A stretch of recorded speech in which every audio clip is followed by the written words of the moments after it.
रहा है। मैं मेरे सैनिक भाइयों को, पूर्व सैनिक भाइयों को विश्वास दिलाना चाहता हूं, जिस दिन आपके खिलाफ ये काला अध्याय या राजस्थान की धरती पर लिखा जाएगा, आपका भाई उस दिन सरकार से बाहर हो जाएगा। बजाने का काम करेंगे हम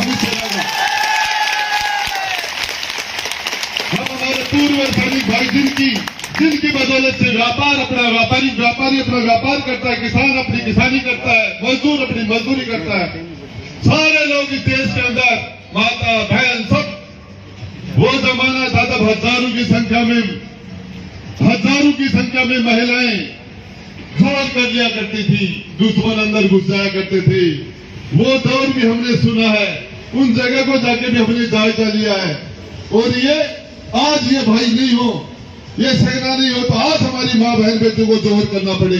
यदि ये तो सेना है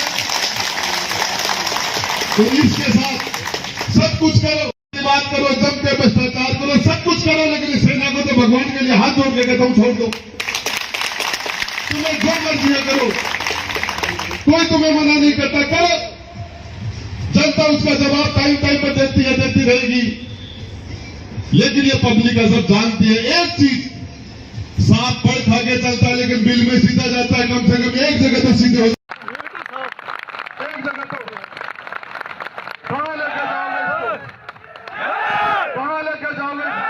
कहां लेके जाओगे इस भाई भतीजावाद को, भ्रष्टाचार को, कपटाचार को?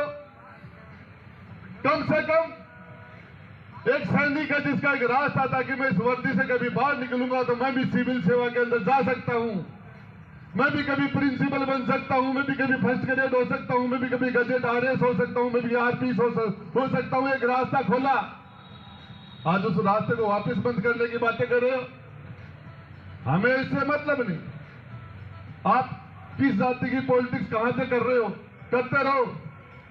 ओबीसी का मतलब सारे लोग जानते हैं क्या है, लेकिन मैं एक बात बताना चाह रहा हूं, सब कुछ करो लोकतंत्र के अंदर। आजाद भारत के आजाद नागरिकों, तुम्हें छूट है, सब कुछ करो, लेकिन हाथ जोड़ के निवेदन करता हूं सेना को अपनी कुप्रयासों से सेना का, हमारे पूर्व सैनिक भाइयों को तो बख्श दो। इसी के साथ मैं एक बात और कहना चाहता हूं, कमजोर लोग दुनिया में, कमजोर को कभी भी इज्जत नहीं मिलती। इज्जत पावर से मिलती है और पावर संगठन में है।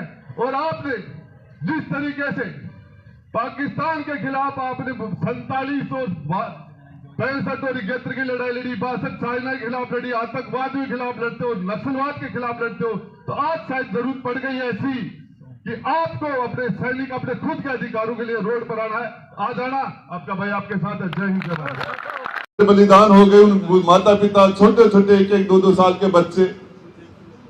और मैं कहता हूं खुदा के लिए इनसे खोप खाओ। ऐसा अन्याय, ये सियासत इतनी क्या गिराओगे, सियासत को कहां लेके जाओगे? ऊपर वाले से डरो, भारत माता के बेटे हो तुम। कम से कम इस सेना को तो इस जाति से, धर्म से, एक यही तो ऐसी जगह है जो ये कहते हैं भारत माता की, दिल से बोलते हैं भारत माता की जय।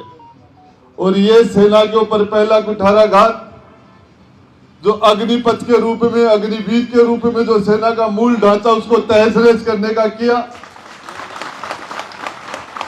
और ठीक वैसा ही प्रयास दूसरा हमारी सरकार के, मैंने सुनने में आया कि सेना के हमारे पूर्व सैनिकों के अधिकारों के साथ कुठाराघात करने का कुप्रयास किया जा रहा है। मैं मेरे सैनिक भाइयों को, पूर्व सैनिक भाइयों को विश्वास दिलाना चाहता हूं, जिस दिन आपके खिलाफ ये काला अध्याय या राजस्थान की धरती पर लिखा जाएगा, आपका भाई उस दिन सरकार से बाहर हो जाएगा।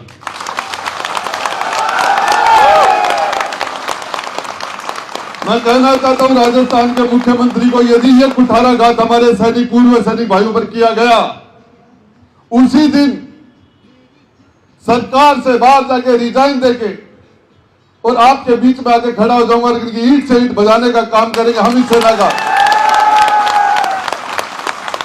हम हमारे पूर्व सैनिक भाई जिनकी बदौलत से व्यापारी अपना व्यापार करता है, किसान अपनी किसानी करता है, मजदूर अपनी मजदूरी करता है, सारे लोग इस देश के अंदर, माता बहन सब, वो जमाना था तब हजारों की संख्या में महिलाएं जोर कर लिया करती थी, दुश्मन अंदर घुस जाया करते थे।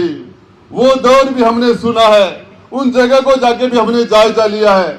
और ये आज ये भाई नहीं हो, ये सेना नहीं हो, तो आज हमारी मां बहन बेटियों को जोहर करना पड़े, यदि ये तो ये सेना है।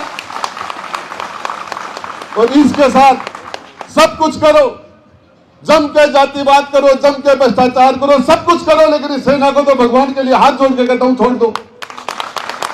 तुम्हें जो मर्जी है करो, कोई तुम्हें मना नहीं करता, करो। जनता उसका जवाब टाइम पर देती है, देती रहेगी। लेकिन ये पब्लिक है, सब जानती है एक चीज, सांप बड़ खा के चलता है लेकिन बिल में सीधा जाता है। कम से कम एक जगह तो सीधे हो जाओ, एक जगह तो। कहां लेके जाओगे इसको, कहां लेके जाओगे इस जातिवाद को, कहां लेके जाओगे इस भाई भतीजावाद को, भ्रष्टाचार को, कपटाचार को। कम से कम एक सैनिक है जिसका एक राज था कि मैं इस वर्दी से कभी बाहर निकलूंगा तो मैं भी सिविल सेवा के अंदर जा सकता हूं, मैं भी कभी प्रिंसिपल बन सकता हूं, मैं भी कभी फर्स्ट ग्रेड हो सकता हूं, मैं भी कभी गजेट आरएस हो सकता हूं, मैं भी आरपीएस हो सकता हूं। एक रास्ता खोला, आज उस रास्ते को वापस बंद करने की बातें कर रहे हो। हमें इससे मतलब नहीं, आप किस जाति की पॉलिटिक्स कहां से कर रहे हो, करते रहो। ओबीसी का मतलब सारे लोग जानते हैं क्या है, लेकिन मैं एक बात बताना चाह रहा हूं, सब कुछ करो लोकतंत्र के अंदर। आजाद भारत के आजाद नागरिकों, तुम्हें छूट है, सब कुछ करो, लेकिन हाथ जोड़ के निवेदन करता हूं सेना को अपनी कुप्रयासों से सेना का, हमारे पूर्व सैनिक भाइयों को तो बख्श दो। इसी के साथ मैं एक बात और कहना चाहता हूं, कमजोर लोग दुनिया में, कमजोर को कभी भी इज्जत नहीं मिलती, इज्जत पावर से मिलती है और पावर संगठन में है। और आपने जिस तरीके से पाकिस्तान के खिलाफ आपने 47 और 65 और 71 की लड़ाई लड़ी, 62 साल